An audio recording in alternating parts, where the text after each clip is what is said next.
Hello friends, welcome to my YouTube channel Unpaid Guruji. दोस्तों, आज की ट्यूटोरियल में हम सुपर टेट जो पेपर होता है उसके सिलेबस के बारे में, उसकी जो एलिजिबिलिटी होती है वो क्या होती है, उसके जो पेपर का उसका जो पैटर्न होता है उसके बारे में डिस्कस करेंगे। दोस्तों, एक सबसे पहले तो एक बहुत बड़ी खबर हम आपको बता देते हैं कि परिषदीय प्राथमिक विद्यालय जो भी संचालित हैं उनमें प्रमोशन होने वाले हैं। तो प्रमोशन होने से क्या होगा कि कई सारे जो पद हैं, लगभग 50,000 से ज़्यादा पद रिक्त होने वाले हों, तो उन पर भर्ती होने की प्रबल संभावना बनी हुई है। तो जो भर्तियां होने वाली हैं वो कुछ ही समय में लगता है कि वो शुरू हो जाएंगी होनी। सबसे पहले तो हो सकता है कि जो टेट है वो टेट का एग्ज़ाम कराया जाए, उसके बाद 50,000 से ज़्यादा लगभग भर्तियों की संभावना आने की है।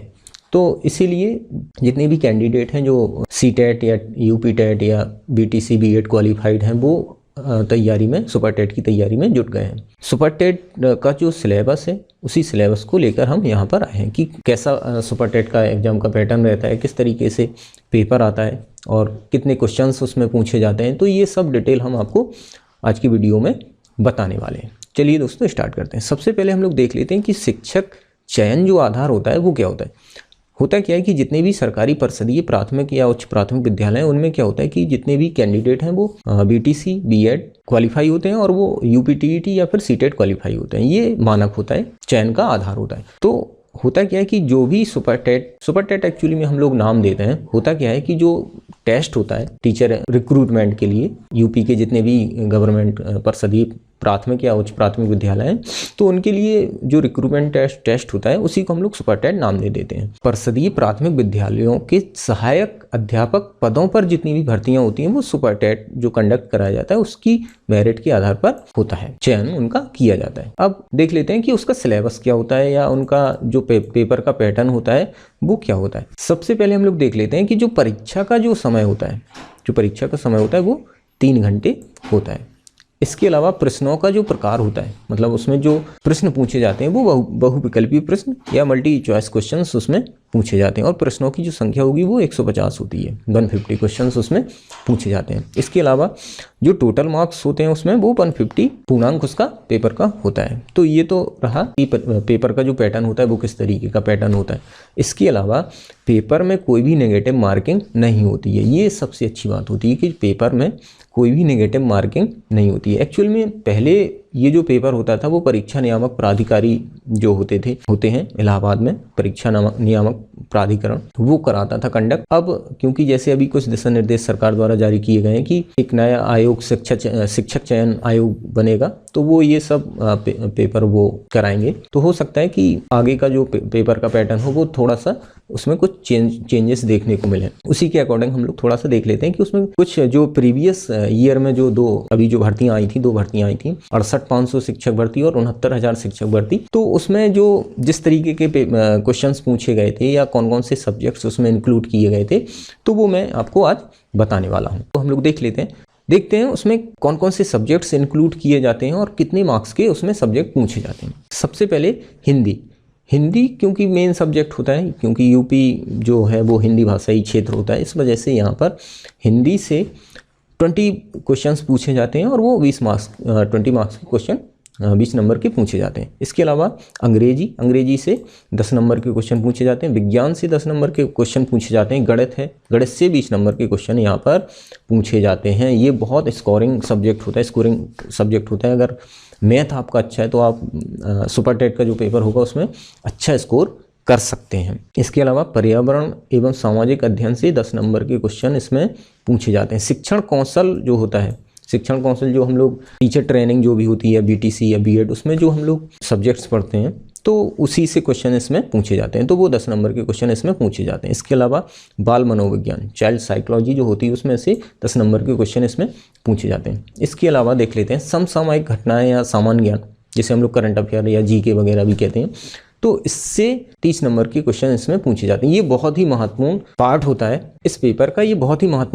क्योंकि इससे 30 नंबर के क्वेश्चन पूछे जाते हैं। तो ये बहुत अच्छा स्कोर करने का तरीका होता है। अगर आपका करंट अफेयर का जो सेक्शन होता है वो अच्छा निकल जाता है तो आपका जो स्कोर होता है वो बहुत अच्छा हो जाता है। इसके अलावा रीजनिंग से 5 नंबर के क्वेश्चन इसमें पूछे जाते हैं। सूचना तकनीकी जो होता है, जिसे हम लोग इन्फॉर्मेशन टेक्नोलॉजी बोलते हैं, इसमें बेसिकली ज़्यादा टफ क्वेश्चन नहीं आते हैं।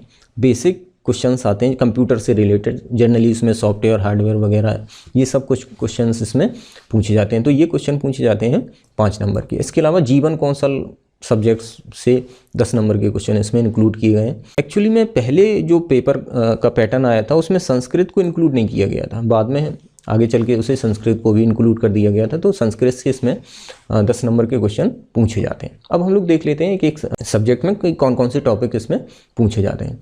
सबसे पहले हिंदी को ले लेते हैं।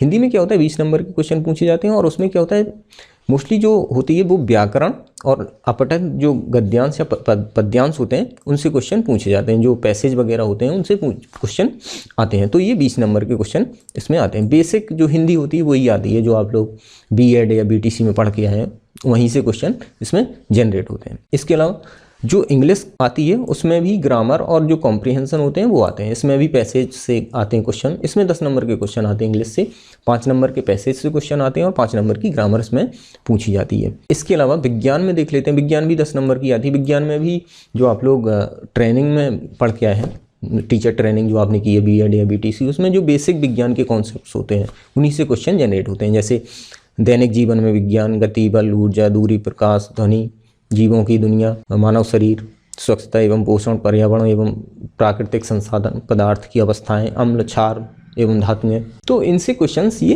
पूछे जाते हैं। इसके बाद हम लोग देख लेते हैं गणित। गणित से जो क्वेश्चंस बनते हैं, गणित में वही क्वांटिटेटिव एप्टीट्यूड से क्वेश्चन बनते हैं। बेसिक क्वेश्चंस जो होते हैं, अंकीय क्षमता, गणितीय संक्रियाएं, दशमलव, भिन्न, ब्याज, लाभ, हानि, ये कॉन्सेप्ट्स होते हैं। प्रतिशत, एक नियम, बीजगणित, क्षेत्रफल, औसत, आयतन, अनुपात, ज्यामिति। तो ये 20 नंबर के क्वेश्चंस इसमें पूछे जाते हैं। मैथ क्योंकि स्कोरिंग सब्जेक्ट होता है, अगर किसी का मैथ अच्छा होता है तो उसका जो पेपर का स्कोर होता है वो काफ़ी अच्छा हो जाता है। तो ये काफ़ी स्कोरिंग सब्जेक्ट होता है मैथ। इसके अलावा जो पर्यावरण एवं सामाजिक अध्ययन ये वाला जो सब्जेक्ट होता है उसमें बेसिक क्वेश्चन बनते हैं।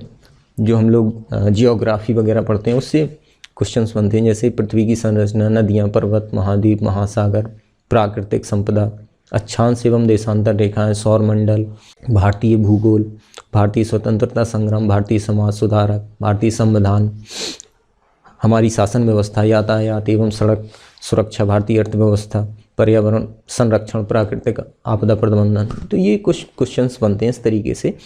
इन्हीं से क्वेश्चन मोस्टली आते हैं और ये पूछे जाते हैं 10 नंबर के। अगला जो पेपर है वो है शिक्षण कौशल का। जैसे मैं अभी चर्चा कर रहा था कि शिक्षण कौशल में जो आपने टीचिंग जो आपने ट्रेनिंग की है तो उसमें जितने भी कॉन्सेप्ट टीचिंग से रिलेटेड, टीचिंग जितनी भी टेक्निक्स वगैरह होती हैं वो सब वहीं से क्वेश्चन जनरेट होते हैं। जैसे शिक्षण विधियाँ, शिक्षण एवं कौशल, शिक्षण अधिगम के सिद्धांत, वर्तमान भारतीय समाज, प्रारंभिक शिक्षा, समावेशी शिक्षा, प्रारंभिक शिक्षा के नवीन प्रयास, मूल्यांकन, शैक्षिक प्रबंधन, ये सब टॉपिक इसमें इंक्लूड किए गए और ये पूछे कितने जाते हैं 10 मार्क्स के। अब हम लोग देख लेते हैं जो चाइल्ड डेवलपमेंट होता है उससे जो क्वेश्चन बनते हैं वो 10 नंबर के क्वेश्चन बनते हैं। ये भी काफ़ी मेन टॉपिक होता है। तो इसमें टॉपिक कौन कौन से इंक्लूड किए गए हैं? व्यक्तिगत विभिन्नता, बाल विकास को प्रभावित करने वाले कारक, सीखने की आवश्यकता की पहचान, पढ़ने के लिए वातावरण का सृजन करना, सीखने के सिद्धांत, दिव्यांग बच्चों हेतु विशेष व्यवस्था, ये सब टॉपिक इसमें इंक्लूड किए गए हैं। तो इससे भी 10 नंबर के क्वेश्चन पूछे जाते हैं। नेक्स्ट है सामान्य और जो समसामयिक घटना होती है, करंट अफेयर। ये बहुत महत्वपूर्ण टॉपिक्स है, बहुत महत्वपूर्ण सब्जेक्ट है क्योंकि ये इसमें 30 नंबर का क्वेश्चन इससे पूछे जाते हैं। तो ये बहुत महत्वपूर्ण स्कोरिंग सब्जेक्ट है। अगर आपका ये सब्जेक्ट अच्छा निकल जाता है, अच्छे क्वेश्चन अगर आप इसमें स्कोर कर लेते हैं तो आपका जो स्कोर है पेपर में वो बहुत अच्छा हो जाता है। ये मैंने देखा हुआ है। प्रीवियस जो 2 पेपर हुए 68,500 या 69,000 शिक्षक भर्ती में, तो वो इससे सिलेक्शन का बेस बनता है ये करंट अफेयर। तो इसमें देख लेते हैं कौन कौन से टॉपिक इंक्लूड किए गए। महत्वपूर्ण घटनाएं, अंतर्राष्ट्रीय, राष्ट्रीय एवं प्रदेश से संबंधित घटनाएं, स्थान, व्यक्तित्व, अंतर्राष्ट्रीय एवं राष्ट्रीय पुरस्कार, खेलकूद, मतलब जो करंट में जितनी भी घटनाएं हैं, मतलब जो करंट की जो जितनी भी करंट अफेयर है मोस्टली 6 मंथ की या 1 ईयर की, तो उससे ज़्यादा बेसिक क्वेश्चन इसमें पूछे जाते हैं। अगला हम लोग देख लेते हैं नेक्स्ट जो सब्जेक्ट है वो है रीजनिंग का। रीजनिंग या फिर जिसे हम लोग तार्किक ज्ञान बोलते हैं। इसमें analogies, assertion and reason, binary logic, classification, clock, calendar, coded inequalities, coding and decoding, critical reasoning, cube and dice, data interpretation, direction test, grouping and selection, series, puzzles, और सीरीज में वही नंबर टेस्ट, नंबर सीरीज या फिर alphabet series, ये सब पूछे जाते हैं। सिंबल्स एंड नोटेशन, मतलब पूरी रीजनिंग लगभग इंक्लूड की गई है, ये पूछी जाती है 5 मार्क्स की। तो दोस्तों ये तो था हमारा आज का ट्यूटोरियल। आगे के ट्यूटोरियल में हम आपको बताएंगे कि जितने भी ये सब्जेक्ट्स हैं उन सभी के प्रीवियस ईयर के जितने भी क्वेश्चंस हैं, जो 68,500 शिक्षक भर्ती में जो क्वेश्चंस जनरेट हुए थे या 69,000 शिक्षक भर्ती में जो क्वेश्चन जनरेट हुए थे, उनके क्वेश्चंस को लेकर हम एक वीडियो आगे बनाएंगे। तो दोस्तों आज का हमारा ट्यूटोरियल आपको कैसा लगा, हमारे कमेंट सेक्शन में हमें जरूर बताएं। Thank you.